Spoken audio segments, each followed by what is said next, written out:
Hey everyone, it's Mike with Shea Strength. Just wanted to touch on something that I'm hearing a little bit of chatter about. We've got a meet here locally in about a month, and I hear about this quite frequently, and just this meet is no different than any other. We've got a number of people that are in prep, and what I'm hearing is that people are making changes to their technique, or even some of them changing their deadlift style between sumo and conventional. And just wanted to do a quick video just to cover why this might not be the best idea given the work that you've done to build a foundation and build motor planning and strength and muscular movement to do a certain lift and certain movement pattern. And then as the weights get heavy, you're deciding to change to a whole different style and requiring different movement from those muscles and tendons and from the nervous system. Oftentimes I suspect that what happens is we get into the prep phase and things start to get feeling heavy and they're not moving the way that they want to. It's something I struggle with, particularly with deadlift. As you're getting up there in weight, it just feels really heavy coming off the ground and doesn't feel as fun as it might have at the lighter weights. It doesn't mean that your technique is the flaw. It doesn't mean that the strength is not there. It's just a matter of the sport we have chosen to participate in. If you are working hard and trying to do the best that you can do, the weights are ultimately going to get heavy.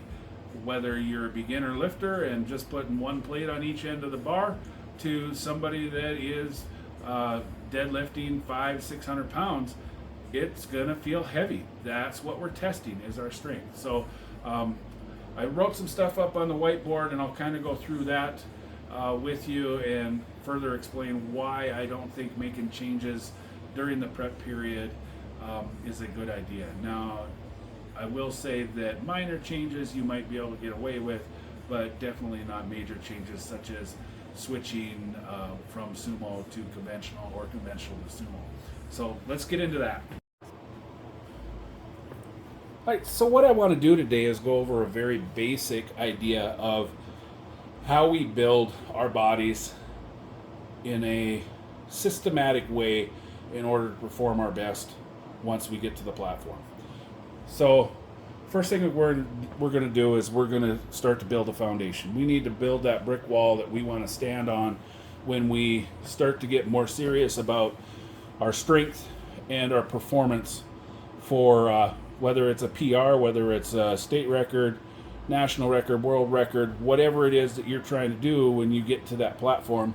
We need to have a good foundation in order to do that. For some, that's going to start with recovery. What is our body feeling like after a meet that we may have just performed? Where are our muscles at? Where are our tendons? What's our CNS feeling like? What's our psychology feeling like? How are we emotionally following that?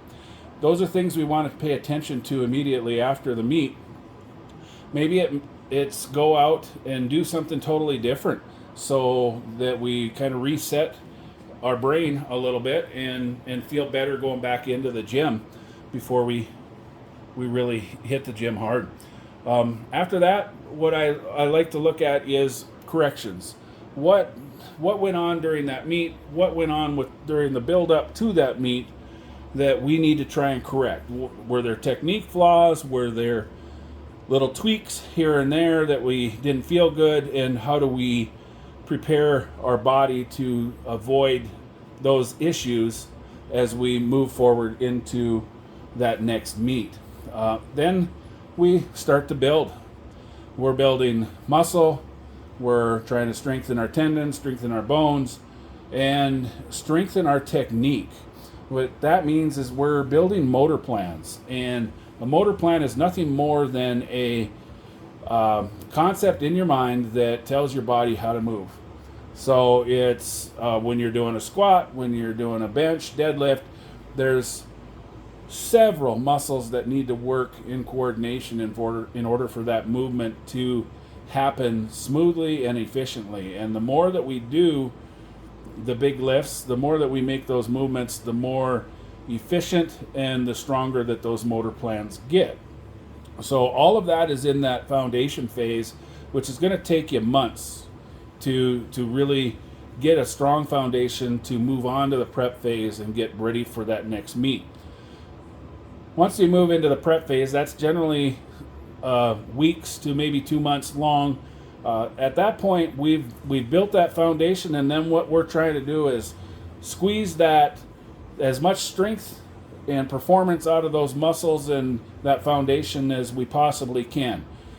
If we don't have a good foundation built, then we're probably going to falter a little bit here because we don't have a strong foundation to really work with. So that foundation is very important. Then we get into that prep phase.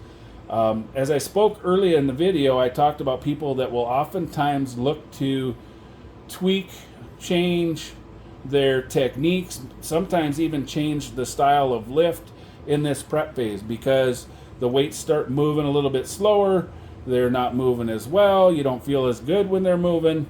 And the reality is, by this point, if you built a good foundation, there's going to be some of that, but it's probably just the fact that we lift heavy weights. It's the sport we chose to do, and things are going to feel heavy at times, and you just got to rely on the foundation that you built, on the technique and the motor planning that you've established to make sure that you move those weights that feel heavy in the best way possible.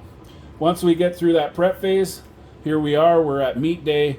All we got to do at that point is perform.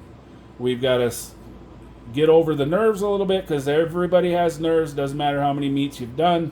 Get over those nerves a little bit, have your strategy ironed out before you get there, know kind of what you want to do, and then let it all go. You worked hard, you got to this point, everything's done that you can do. An adage I like to say is you built your sandbox, now it's time to play. So go to the meet, have some fun, and enjoy. Getting back to what I had talked about at the beginning of the video, this is an example of the muscles that need to change their movement patterns if you change between sumo and conventional. This is just in the glutes, quads, hamstrings, and adductors.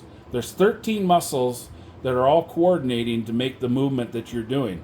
And when you change from one to the other, all 13 of those have to figure out a different way of movement. And so it doesn't generally lead to you being able to do a lift of the same amount of weight any better or any faster.